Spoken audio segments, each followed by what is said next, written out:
اللہ کا شکر ہے کہ اس نے ہم کو شہداء کی باتوں کو زندہ رکھنے کی توفیق عطا فرمائی۔ بسم اللہ الرحمن الرحیم۔ جذبات کا سیل روا مجھے واقعات کے ایک تسلسل سے اٹھا کر کہاں لے گیا۔ بہرحال اشتیاق بھائی کو الوداع کہہ کر ہم نے ایک مرتبہ پھر اپنے سفر کا آغاز کر دیا۔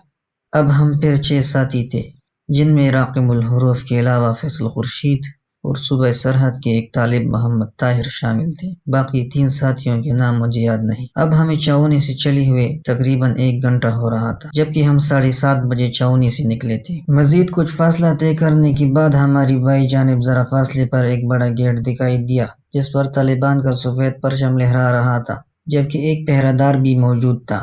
ہم نے پہلے تو سوچا کہ اس طرف جانا چاہیے، شاید یہاں طالبان ہوں اور ہمیں کوئی پناہ مل سکے، لیکن پھر ذہن میں آیا کہ ان حالات میں مزار شریف کے ارد گرد کسی علاقے کا طالبان کے قبضے میں ہونا ناممکن سی بات ہے، جبکہ یہ ممکن ہے کہ کچھ دیر پہلے قابض طالبان کا پرچم ابھی تک نہ اتارا گیا ہو اور یہ پہرہ دار بھی دشمن کا آدمی ہو۔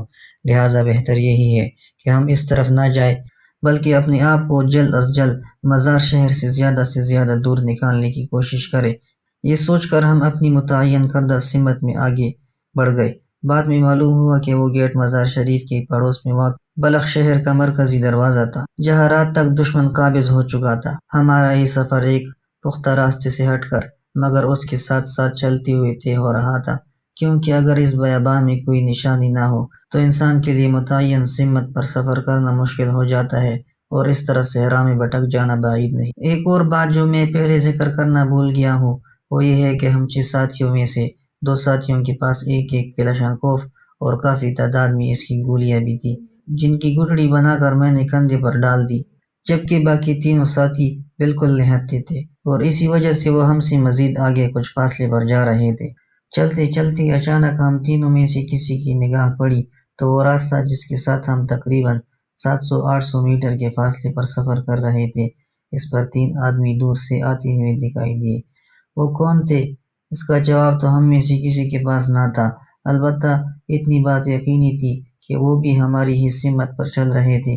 اسی وجہ سے ہمارا غالب گمان تھا کہ یہ بھی طالبان ہیں جو ہماری طرح فرار ہو رہے تھے۔ کچھ دیر تک وہ اسی راستے پر چلتے رہے اور پھر اس سے اتر کر ہماری طرف آنا شروع کر دیا۔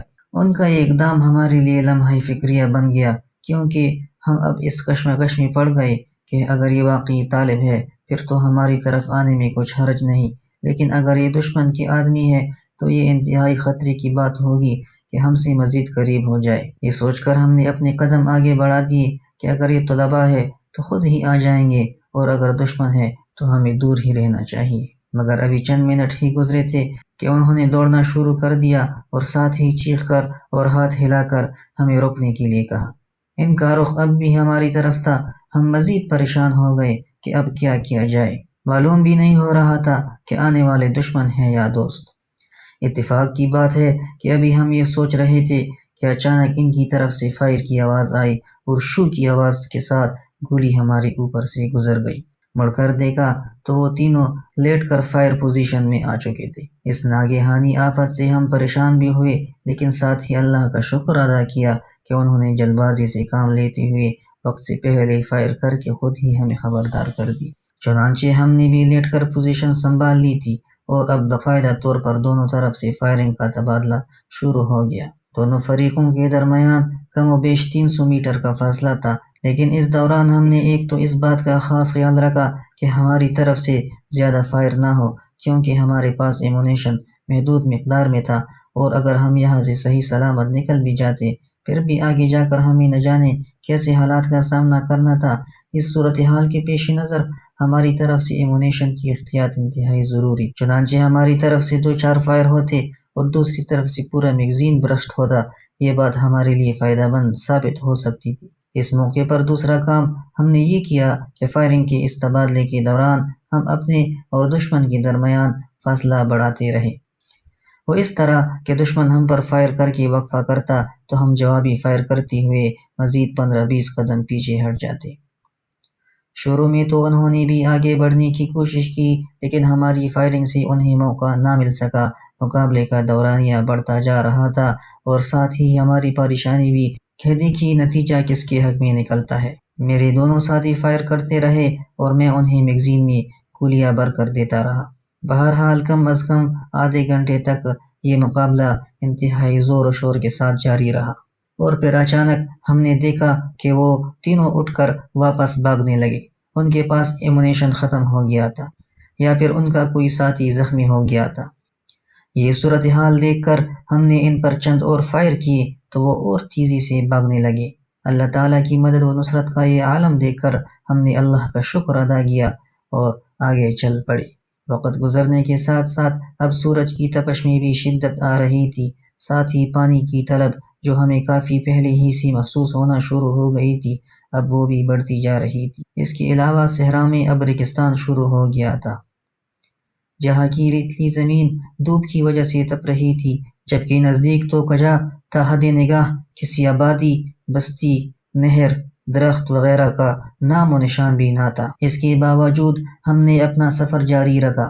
اب ہم صرف 3 ساتھی تھے، کیونکہ بقیہ 3 ساتھی فائرنگ کے مقابلے کے دوران کافی آگے نکل چکے تھے۔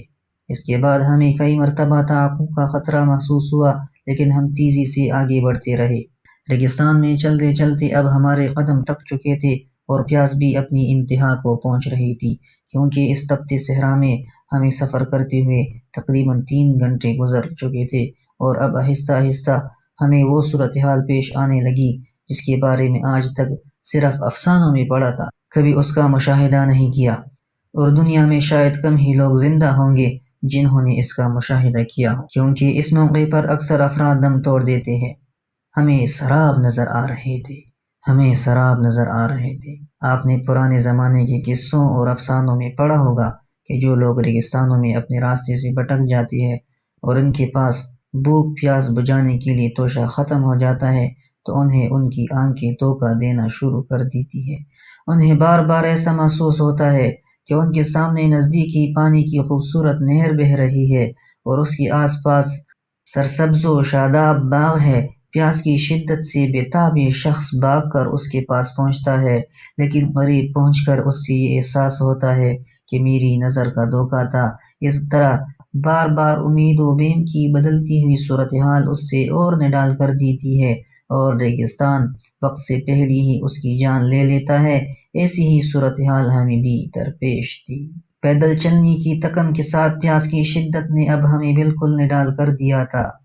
اس عالم میں تپتی ریت پر قدم گھسیٹتے ہوئے ہم آگے بڑھتے تو اچانک کسی ساتھی کو سراب نظر آتا اور وہ بے قابو ہو کر بھاگنے لگتا، کچھ فاصلے تک بھاگتا، اور جب اسے اس دھوکے کی حقیقت کا پتہ چلتا تو بے بس ہو کر گر جاتا۔ یہ صورتحال باقی 2 ساتھیوں کے لیے اچھی خاصی تشویش کا باعث بنتی، لہٰذا کچھ مرتبہ ایسا ہونے کے بعد جب بھی کوئی سراب دیکھ کر بھاگنے لگتا، باقی دونوں ساتھی اسے پکڑ لیتے، لیکن آخر کب تک؟ بالآخر وہ وقت آن پہنچا جب ہمتیں جواب دے گئی اور ہم تینوں نڈال ہو کر زمین پر بیٹھ گئے۔ کچھ دیر بیٹھے، پھر سوچا کہ اس طرح ہمت ہارنے سے تو کچھ نہ ہوگا، ہمیں کوشش کرنی چاہیے اور اللہ تعالیٰ سے مدد مانگنی چاہیے۔ یہ سوچ کر ہم تینوں نے تیمم کیا اور اپنے ہاتھ اس ذات پاک کے سامنے دراز کر دیے جس کے سوا اس بیابان ریگستان میں ہمارا کوئی سہارا نہ تھا۔ ایک ایسے وقت میں جب ہم سب ہی زندگیوں سے مایوس ہو چکے تھے، اس دعا میں اخلاص کا کیا عالم ہوگا، اس کا صحیح اندازہ وہی شخص لگا سکتا ہے جس پر ایسے حالات بیت چکے ہو۔ پیاس کی شدت کی وجہ سے زبان تو اتنی حرکت بھی نہ کرتی تھی کہ منہ سے 2 لفظ نکلے، لیکن نامعلوم دل سے کیسی کیسی دعائیں نکل گئی۔ پیاس کی شدت کی وجہ سے زبان تو اتنی حرکت بھی نہ کرتی تھی کہ منہ سے 2 لفظ نکلے، لیکن نامعلوم دل سے کیسی کیسی دعائیں نکل گئی۔ یہ بات دل اور دل کے مالک حقیقی کے درمیان راز تھی جس کا صحیح ادراک شاید ہمیں بھی نہ ہو سکا۔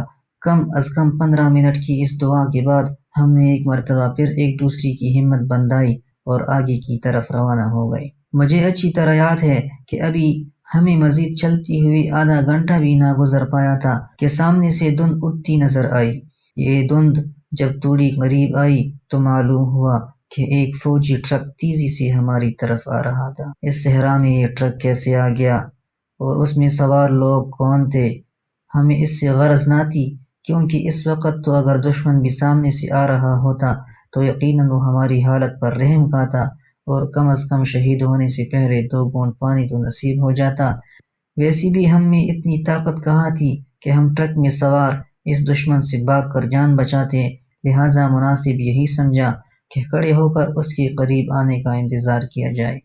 اسی دوران اچانک ہمارے ایک ساتھی نے خوشی سے تکبیر کا نعرہ بلند کیا۔ ہم نے اس کی طرف سوالیہ نظروں سے دیکھا تو اس نے بتایا کہ میں نے ٹرک کی پچھلی طرف طالبان کا سفید پرچم لہراتے ہوئے دیکھ لیا ہے۔ یہ سننا تھا کہ ہماری خوشی کی کوئی انتہا نہ رہی۔ ہم نے اپنی دعا اتنی جلد قبول ہو جانے پر اللہ کا لاکھ لاکھ شکر ادا کیا اور ٹرک کی طرف دوڑ لگا دی۔ اس وقت ہماری زبانیں پیاس کی وجہ سے باہر کو نکلی ہوئی تھی اور ہاتھ پانی مانگنے کے لیے دراز تھے۔ اسی اثنا میں ٹرک سے، جو ہمارے بالکل نزدیک پہنچ چکا تھا، ایک طالب تیزی سے نکلا اور پانی کی بوتل میری طرف بڑھا دی۔ میں نے اس سے بوتل جپٹی اور منہ لگا لی، لیکن یہ کیا، بوتل میں پانی کے چند قطروں کے سوا کچھ نہ تھا۔ اتنا سا پانی پلانے کے بعد اس نے ہمیں ٹرک پر بیٹھنے کو کہا اور ساتھ ہی پیچھے بیٹھے ہوئے لوگوں نے ہمیں کھینچ کر ٹرک میں ڈال دیا۔ ہمارے سوار ہوتے ہی ٹرک مڑا اور واپس اسی سمت میں چل پڑا جہاں سے آیا تھا، جبکہ ہماری حالت یہ تھی کہ اچانک نازل ہونے والی ان رحمت کے فرشتوں پر حیران ہو رہے تھے کہ یہ لوگ ان حالات میں ٹرک لیے کہاں پھر رہے ہیں، کیونکہ باقی سب گاڑیاں تو صبح ہی نکل چکی تھیں۔ تھوڑی دیر بعد جان میں جان آئی تو ہم نے اپنے ساتھ بیٹھے لوگوں سے پوچھا کہ وہ کہاں سے آ رہے ہیں اور کہاں جا رہے ہیں۔ ہمارے اس سوال پر انہوں نے بتایا کہ وہ لوگ بھی صبح نکلنے والی گاڑیوں میں شامل تھے، لیکن اس علاقے میں پہنچ کر ان کے ٹرک کا ٹائر پنکچر ہو گیا۔ انہوں نے اس سے غیبی اشارہ جانا اور بھاگنے کی بجائے ان طلبہ کو، جو ریگستان میں بکھرے ہوئے تھے، ٹرک میں بٹھا بٹھا کر ایک قریبی بستی میں پہنچانا شروع کر دیا۔ اس مرتبہ جب یہ ٹرک والے ہم سے آگے جانے والے طلبہ کو چڑھانے لگے تو انہوں نے ہمارے بارے میں بتایا کہ پیچھے 3 اور ساتھی بھی ہیں، انہیں پہلے چڑھا لو۔ انہی کے کہنے پر ٹرک والے ہمیں لینے آ گئے۔ ٹرک میں کچھ دیر سفر کے بعد ہمیں دور باغات نظر آئے جو کسی آبادی کا پتہ دے رہے تھے۔ یہ وہی آبادی تھی جس میں ہم جا رہے تھے۔ اتنی دیر میں ٹرک ہم سے آگے جانے والے طلبہ تک پہنچ گیا جو اسی کے انتظار میں بیٹھے تھے۔ قریب پہنچنے پر وہ بھی ٹرک میں سوار ہو گئے، انہی میں فیصل خورشید بھی تھے۔ اس طرح راستے میں طلبہ ملتے گئے اور ٹرک میں چڑھتے رہے، یہاں تک کہ ہم تقریباً 20 ساتھی ہو گئے۔ کچھ دیر بعد ہم ایک بستی کے قریب پہنچ گئے جہاں بہت سے نوعمر بچے آبادی سے باہر نکل کر ہاتھوں میں پانی لیے طالبان زندہ باد کے نعرے لگا لگا کر ہمارا استقبال کر رہے تھے۔ ان کے ہاتھوں میں موجود پانی ہمارے لیے نعمت غیر مترقبہ تھا، لہٰذا سب نے جی بھر کر پانی پیا اور اللہ کا شکر ادا کر کے ان بچوں کو پیسے دینے چاہے، لیکن انہوں نے یہ کہہ کر لینے سے انکار کر دیا کہ طالبان ہمارے مہمان ہیں۔ خیر، ہم نے پانی پیا اور ٹرک کے آگے چل پڑے۔ چند منٹ کے مزید سفر کے بعد ہم ایک پھاٹک پر پہنچ گئے جو بستی میں جانے والے راستے پر بنایا گیا تھا۔ یہاں موجود پہرہ داروں نے ہمیں روک کر اندر جا کر اپنے سردار کو اطلاع دی، چنانچہ تھوڑی دیر بعد وہ بستی کے چند معززین کو لے کر ہمارے استقبال کے لیے پہنچ گیا۔ قبل اس کے کہ میں آگے بڑھوں، کہنہ شارق نامی اس بستی کے بارے میں کچھ بتاتا چلوں۔ یہ بستی بازار شریف شہر سے تاشقند جانے والی روڈ شاہراہ دوستی پر اس کی مغربی جانب تقریباً 10 کلومیٹر کے فاصلے پر واقع ہے۔ گاؤں کی تقریباً 95% آبادی پشتونوں پر مشتمل ہے، جبکہ ان کے ملازمین میں کچھ ازبک اور ترکمن بھی ہیں۔ پشتون اکثریت کی بنا پر سانحہ مزار شریف میں مجاہدین کی مدد کرنے میں اس بستی کا وہ تاریخی کردار ہے جسے کبھی فراموش نہ کیا جا سکے گا۔ کہنہ شارق کے معززین نے ہمیں اندر لے جا کر ایک مسجد میں بٹھایا اور پانی وغیرہ پلایا۔ اس کے علاوہ باقی لوگ اپنے گھروں سے جس قدر ہو سکا روٹی اور دہی وغیرہ لے کر آ گئے، جسے سب نے مل کر کھایا اور بستی والوں کا شکریہ ادا کیا۔ کچھ دیر بعد ہمیں معلوم ہوا کہ ہم سے پہلے 2 ساتھی بھی پہنچ چکے ہیں جنہوں نے گزشتہ شام چھاؤنی سے نکل کر ایک زیر تعمیر عمارت میں پناہ لے لی تھی۔ ان کا قصہ کچھ ایسا تھا کہ زیر تعمیر عمارت میں چھپے جب انہیں رات ہو گئی تو وہاں 2-3 گاڑیاں آئیں جنہوں نے انہیں آ کر کہا کہ ہم تمہیں طالبان کے پاس لے جاتے ہیں، تم ہمارے ساتھ گاڑیوں میں بیٹھو۔ چنانچہ چند طلبہ ان کے ساتھ ہو گئے، جبکہ باقی مولانا شیر محمد صاحب شہید رحمۃ اللہ علیہ جو انہیں طلبہ کے ساتھ تھے کے کہنے پر روک گئے، لہٰذا وہ گاڑیاں انہی چند طلبہ کو لے کر چلی گئی۔ بعد میں معلوم ہوا کہ دراصل وہ دشمن کے آدمی تھے جو ان طلباء کو گرفتار کر کے لے گئے تھے۔ اس کے بعد چونکہ اس جگہ رہنا خطرے سے خالی نہ تھا، لہٰذا ان لوگوں نے وہاں سے نکلنے کا فیصلہ کیا۔ باہر نکلے تو انہیں ایک مقامی آدمی نظر آیا۔ انہوں نے اس سے پکڑ کر پوچھ گچھ کی تو اس نے بتایا کہ دشمن نے بیشتر طلباء کو گرفتار یا شہید کر دیا ہے، جبکہ باقی فرار ہو گئے ہیں اور اب شہر میں کوئی طالب نہیں ہے۔ اس شخص نے جھوٹ بولا تھا کیونکہ اس وقت تک ہم چوانی میں موجود تھے اور شہر کے اندر بھی طالبان تھے۔ اس صورتحال میں ایک ہی راستہ تھا کہ وہ لوگ وہاں سے فرار ہونے کی کوشش کرتے۔ چنانچہ اس سے مزید معلومات حاصل کی گئی تو اس نے انہیں کہنے شارک ہی کا راستہ بتلا دیا اور پھر ان کے ڈرانے دھمکانے پر رہبری کے لیے ان کے ساتھ ہو گیا۔ یہ سب لوگ اس کے پیچھے اسی راستے پر چل پڑے جہاں سے اب ہم گزر کر آئے تھے، لیکن تھوڑی دیر بعد وہ رہبر ان سے فرار ہو گیا، لہٰذا انہوں نے اس کی بتائی ہوئی سمت پر چلنا شروع کر دیا۔ پوری رات کے سفر کے بعد صبح صادق کے قریب یہ لوگ بستی کے نواح میں واقع گندم کے کھیتوں میں پہنچ گئے۔ گندم کی فصل چونکہ تیار تھی، لہٰذا سب لوگ اس میں چھپ گئے۔ کچھ دیر بعد جب روشنی پھیلی اور گاؤں کے لوگ فصل کاٹنے کے لیے آئے تو انہوں نے طالبان کو دیکھ لیا۔ اب ان لوگوں نے یہ بہانہ کیا کہ ہم تبلیغی جماعت والے ہیں اور مزار شریف میں تشکیل پر آئے ہوئے